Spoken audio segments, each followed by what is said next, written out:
அடையணும். என்னுடைய வாழ்க்கையில 2 பாகமாக பிரிக்கிறார்கள் பூமான் நபிகள் ஸல்லல்லாஹு அலைஹி வஸல்லம்.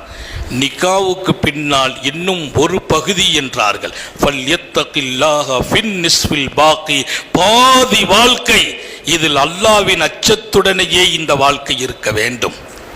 என் மனைவி என் கண், என் பெற்றோர்கள் இன்னொரு கண். ஞாபகம் வையுங்கள், என் மனைவியை ஒரு கண்ணாக, என் பெற்றோர்களை இன்னொரு கண்ணாக.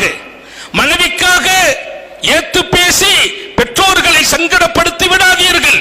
பெற்றோர்களுக்காக சமாதானமாகி மனைவியை கைவிட்டு விடாதீர்கள். இன்றைக்கு உள்ள இளைய சமூகத்தின் நிலையெல்லாம் பெற்றோர்களுக்கு ஐக்கியமாகி மனைவி ஒதுக்கப்படுகிறாள், உதாசீனப்படுத்தப்படுகிறாள். பெட்ரூமில் மாத்திரமல்ல, அந்த வீட்டுக்குள் நடைபெணமாக மாறுகிறாள். அது அக்கிரமம், அநீதி. அல்லாஹ்வும் ரசூலும் அதிருப்திப்படுகிற மிகப்பெரிய காரியம். மனைவியை கொடுமைப்படுத்துவதா, அக்கிரமமாகுவதா, பேசாமல் இருப்பதா, வீட்டில் ஒதுக்கி வைப்பதா?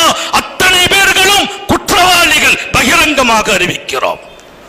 மனைவியை மகிழ்ச்சிப்படுத்துகிறோம் என்ற பெயரால் மனைவியை திருப்திப்படுத்தி தாயை விட்டு ஓடுவதா, தந்தையை ஒதுக்கி விடுவதா? அதுவும் குற்றம். தாய் தந்தைக்காக மனைவியை கைவிட்டு விடாதீர்கள், கஷ்டப்படுத்தி விடாதீர்கள். மனைவியை மோகம் கொண்டு அன்பு கொண்டு தாய் தந்தையர்களின் வருத்தத்தை சம்பாதித்து விடாதீர்கள். 2 கண்ணு. என்ன நடக்குது? ஒன்று இந்த பக்கம் சாய்கிறாரு மாப்பிள்ளை, அல்லது அந்த பக்கம் சாய்கிறார்.